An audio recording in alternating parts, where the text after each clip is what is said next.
All hail Biafra. This is Biafra Liberation Army Network coming to you again. Please do subscribe, like, share, and comment. Your appointment breeds discontent, exacerbates regional tensions, ultimately threatening Nigeria's stability. Northern groups want Tinubu. Oh yes, that's what's happening now. So northern groups have slammed Bola Ahmed Tinubu over what they described as the dominance of the Southwest in the appointment of heads of security agencies. Yes, they stated that the appointments were a promotion of sectionalism in the country. Now, this came after the recent appointment of Adiola Ajayi as the new Director General of the Department of State Services. Yes, just on the heels of the swearing in of the new Chief Justice of Nigeria, Kudirat Kekeneekun. In the past months, social media has been awash with criticism of Tinubu for favoring his kinsmen in his appointments. The current Chief of Army Staff, Taoreed Lagbaja, is from Osun State, as is the Comptroller General of Customs, Bashir Adeniyi. The Inspector General of Police, Kayode Botoku, is from Ogun State. Recall that the Northern Elders Forum has said it regretted supporting Bola Tinubu during the 2023 general elections, adding that it would prioritize someone more inclusive, less controversial, and more aligned with the interests of all regions of the country in the next dispensation. Reacting to the recent appointments, the spokesperson for the forum, Abdulaziz Suleiman, said the matter was no longer an oversight, adding that it threatened the foundation of solidarity necessary for a diverse society. In his words, quote, "The foundation of Nigeria's political framework rests on the idea of inclusivity and mutual respect among its multi-ethnic populace. With over 250 ethnic groups, the essence of nation building in Nigeria hinges on ensuring that every region feels represented and valued within the national discourse. The continuous appointment of Southwesterners to key government positions has led to frustrations among other regions, particularly the North, Southeast, and South-South. This perceived imbalance is not merely a matter of political representation. It strikes at the core of Nigeria's social fabric.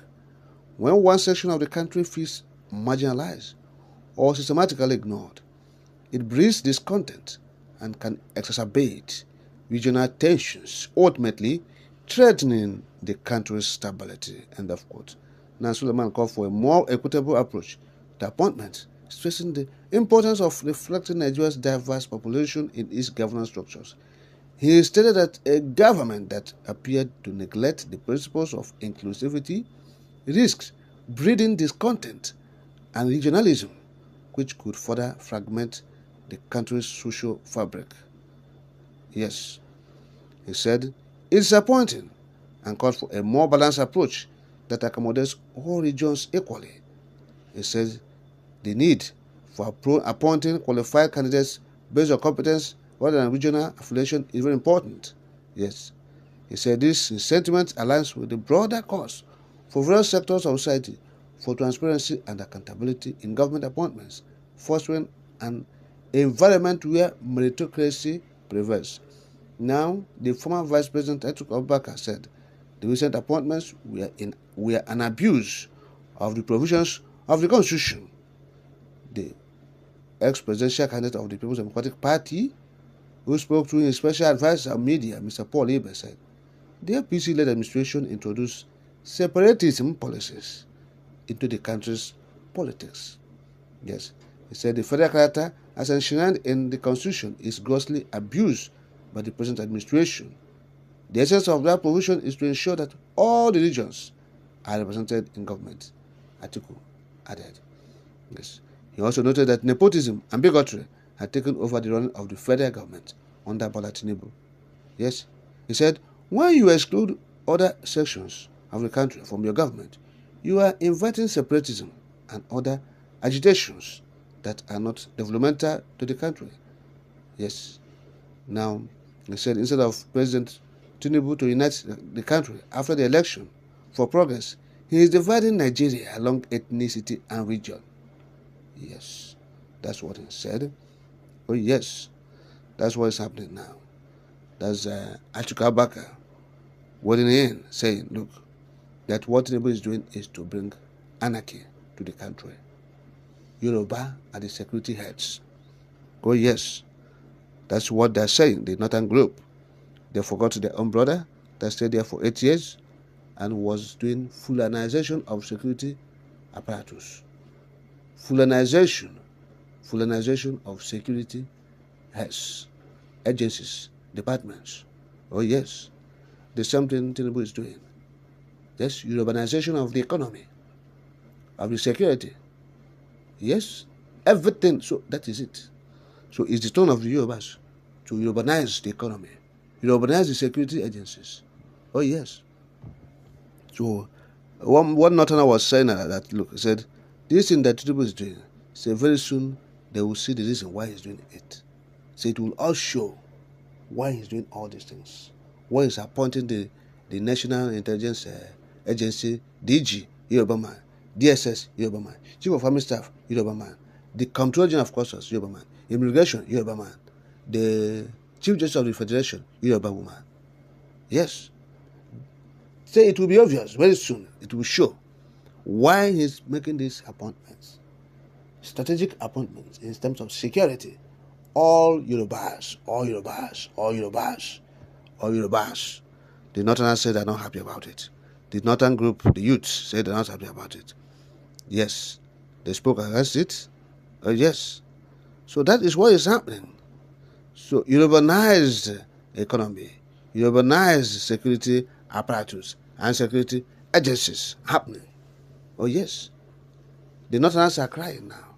So they're saying, this thing you are doing will increase agitations. And we said, good and fine, let it increase. They said, this thing you are doing will cause separatism. We said, good and fine, let it increase.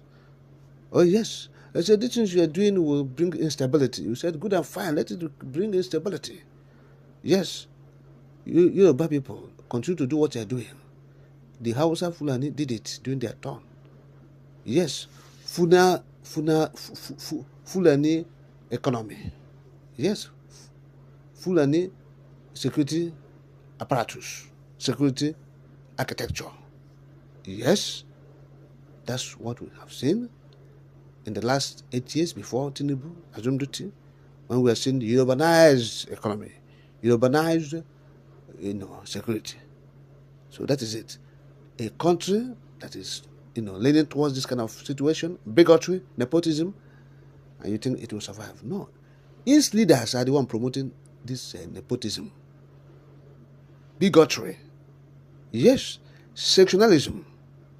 So what are you doing? How do you continue to engender nationhood? It will not work. There's nothing like nationhood.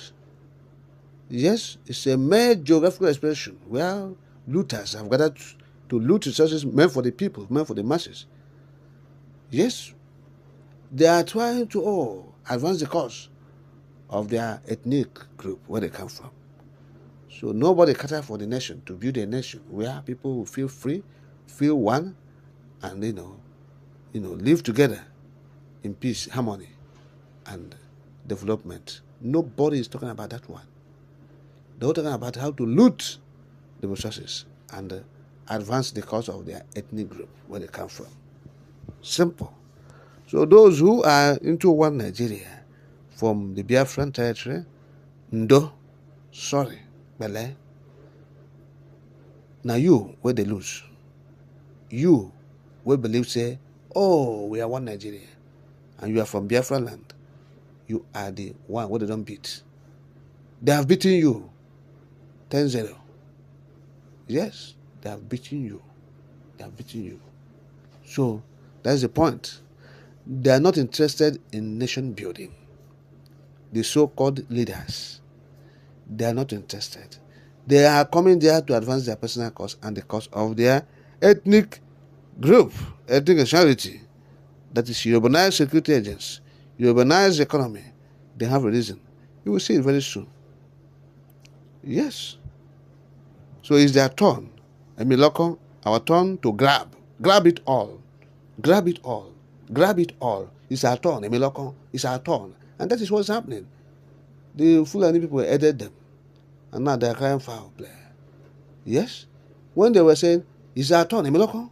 It's our turn to grab, to loot resources. You help them. Yes? Instead of it, oh, Ndibo will not become president. They'll bring Biafra.